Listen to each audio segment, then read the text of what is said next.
मासिक धर्म क्या होता है, क्यों होता है, कैसे होता है, इसके लिए हमने भी पीछे एक वीडियो बनाई। अगर अभी तक आपने वो वीडियो नहीं देखी है तो ये वीडियो देखने से पहले आप वो वीडियो देखिए। और अभी तक अगर आपने हमारा चैनल सब्सक्राइब नहीं किया है तो आप सबसे पहले हमारे चैनल को सब्सक्राइब करें। दोस्तों, आज हम बात करने वाले हैं अनियमित मासिक धर्म की। अगर बात करें तो NCBI का डेटा कहता है कि भारत में 14.2% महिलाएं ऐसी हैं जो अनियमित मासिक धर्म से जूझ रही हैं। सुनने में तो यह आंकड़ा बहुत ही साधारण है, लेकिन भारत जैसे बड़े देश में जहां की आबादी लगभग 137 करोड़ है, इसमें रहने वाली महिलाओं की संख्या लगभग 67 करोड़ के आसपास। अगर इसमें ये हम परसेंटेज लगा कर देखें तो इसका मतलब निकलता है कि भारत में 10 करोड़ के तकरीबन महिलाएं इस अनियमित मासिक धर्म से जूझ रही हैं। अनियमित मासिक धर्म से समस्याएं क्या होती हैं? ये इर्रेगुलर पीरियड्स आपके लिए कैसी समस्याएं खड़ी कर सकते हैं? शुरुआत तो बहुत साधारण सिम्टम से होती है, जैसे कमर में दर्द रहना, पेट के निचले हिस्से में दर्द रहना, थकान ज़्यादा महसूस होती है, काम करने का मन नहीं करता। लेकिन इसके साथ साथ कुछ और भी ऐसी चीज़ें हैं जो आपको और ज़्यादा परेशान करती हैं, जैसे कि वो महिलाएं जो अनियमित मासिक धर्म से जूझ रही हैं उनको बेबी कंसीव करने में बहुत ज़्यादा प्रॉब्लम आती है। और ये एक ऐसी वजह बनती है जो आगे चलकर उनको स्ट्रेस में धकेल देती है, और एक बार स्ट्रेस आया तो फिर समझिए कि बीमारियों की शुरुआत है। तो ये एक छोटी सी दिखने वाली चीज़ जिसको हम लोग एक तरीके से नकार रहे हैं, अनियमित मासिक धर्म, ये इस तरीके से महिलाओं की सेहत को ख़राब करता जा रहा है।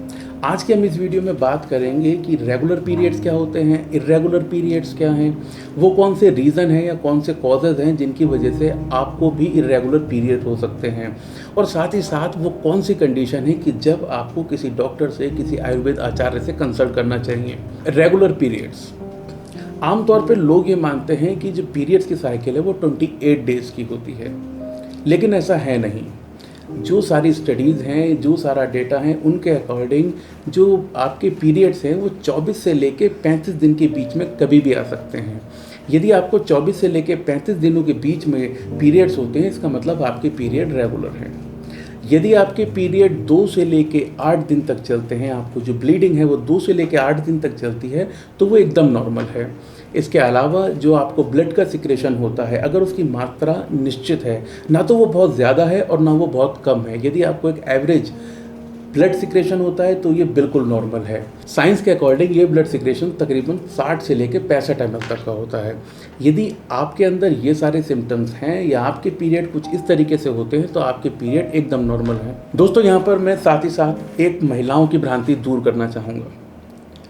उनको ये दुविधा रहती है कि अगर उन्हें किसी महीने में किसी पर्टिकुलर तारीख को पीरियड्स आए तो वो पीरियड अगले महीने सेम तारीख को आना चाहिए, जबकि ऐसा है नहीं। वीडियो के शुरू में मैंने आपको बताया कि जो पीरियड्स की साइकिल है वो 24 से लेकर 35 दिन के बीच होती है। इसमें आपके डे कोई से भी हो सकते हैं, 24, 25, 26, ऐसे 35 दिन, किसी भी एक दिन आपको पीरियड्स आ सकते हैं, लेकिन ये डेट फिक्स होती है। सपोज़ कीजिए किसी महिला को हर 35वें दिन पीरियड्स होते हैं, तो यदि उसे जनवरी में 1 तारीख को पीरियड हुए थे तो ऐसा नहीं है कि उसको फरवरी में वापस 1 तारीख को डेट आएगी।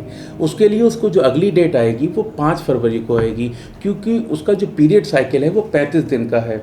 इसलिए आप ये बिल्कुल भी ना माने कि आपको हमेशा पीरियड किसी एक निश्चित तारीख को ही होने चाहिए। और दोस्तों, आशा करता हूँ कि अब आप समझ गए होंगे कि रेगुलर पीरियड्स क्या होते हैं। बात करते हैं इर्रेगुलर पीरियड्स की, अनियमित मासिक चक्र की। यदि आपके पीरियड 24 से लेके 35 दिन से या तो पहले आ जाते हैं या फिर बाद में आते हैं, मतलब या तो 23 दिन में डेट आ जाती है या फिर 35वें दिन के बाद आती है, तब आपके पीरियड इर्रेगुलर हैं। यदि आपको ब्लीडिंग 2 दिन और 8 दिन के अलावा ज़्यादा आती है, मतलब या 1 या 1.5 दिन में ही ख़त्म हो गई, या फिर आपकी ब्लीडिंग 8 दिन से ज़्यादा चलती है, तब आपके पीरियड इर्रेगुलर हैं। किसी किसी महिला में ये भी देखा गया है कि जो उनमें ब्लड सिक्रेशन है वो नियमित नहीं होता। किसी एक पीरियड में उनको ब्लड सिक्रेशन काफ़ी अच्छा होता है, काफ़ी अच्छी मात्रा में होता है, और 1 या 2 डेट्स के बाद छोड़कर वो काफ़ी कम हो जाता है। तो यदि आपका ब्लड सिक्रेशन एबनॉर्मल है, आपकी जो डेट है वो 2 से लेकर 8 दिन से कम या ज़्यादा बढ़ जाती है, या फिर जो आपके डेट का पीरियड है वो 24 से लेकर 35 दिन के बीच में नहीं आता, इससे वेरी करता है, तो इन कंडीशन में आपके पीरियड अनियमित हैं। तो दोस्तों, ये तो था अनियमित मासिक धर्म। अगर ये एक रोग है, ये एक समस्या है, तो निश्चित तौर पे इसका कोई कारण भी होगा। महिलाओं के शरीर में पाए जाने वाला एस्ट्रोजन और प्रोजेस्टेरोन, इसके पीछे मुख्य वजह है यही वो दो जो हार्मोन हैं जो पीरियड्स के लिए भी जिम्मेदार होते हैं। जब कभी ये हार्मोन इम्बैलेंस हो जाते हैं, कोई हार्मोन बढ़ जाता है या घट जाता है, तो वो वजह बनता है इस अनियमित मासिक चक्र का। और अगर ये हार्मोन का इम्बैलेंस क्रिएट हुआ है तो इसका कारण क्या है? इसके पीछे छोटे छोटे कई सारे कारण होते हैं। अगर कुछ महिलाएं जो अच्छे से एक्सरसाइज करती थी, फिजिकल वर्कआउट करती थी, वो आउट ऑफ सडन एक्सरसाइज छोड़ देती हैं, तब भी इन हार्मोन में डिसबैलेंस देखने को मिला है। अगर कोई अचानक से वेट गेन कर ले या फिर वेट लॉस कर ले, आपकी लाइफस्टाइल अगर स्ट्रेस से भरी हुई है, इसके अलावा पीसीओडी, पीसीओएस, या कई बार ये देखा गया है कि यदि आप में कोई और बीमारी है, आप उसके लिए दवाइयाँ ले रही हैं, उसकी वजह से भी आपके हार्मोन डिसबैलेंस हो सकते हैं। वो महिलाएं जो किसी भी तरीके का गर्भ निरोधक इस्तेमाल करती हैं, चाहे वो टैबलेट के फॉर्म में हो या फिर कॉपर्टी या कोई अन्य साधन, ऐसी महिलाओं में भी कई बार देखा गया है कि हार्मोन डिसबैलेंस हो जाते हैं और यही डिसबैलेंस अनियमित मासिक चक्र का कारण बनता है। दोस्तों, अगर कारण है तो निवारण भी होगा। जैसा कि आपने वीडियो में देखा कि अनियमित मासिक चक्र के लिए वजहें, कारण अलग अलग हैं, तो इनके लिए उपचार भी अलग अलग हैं। यदि आप इससे जूझ रहे हैं तो अपने आसपास किसी डॉक्टर से कंसल्ट करें। आयुर्वेद में इसका एक विस्तृत वर्णन है कि किस महिला को किस तरीके का उपचार लेना चाहिए। हमने इसके लिए एक विस्तृत वीडियो बनाई है जिसका लिंक आपको स्क्रीन पर मिल जाएगा। दोस्तों, आशा करता हूँ कि महिलाओं के ऊपर इस सीरीज़ को आप पसंद कर रहे होंगे, और यदि ऐसा है तो इस वीडियो को लाइक कीजिए, दोस्तों के साथ शेयर कीजिए और चैनल को सब्सक्राइब करना ना भूलें। धन्यवाद।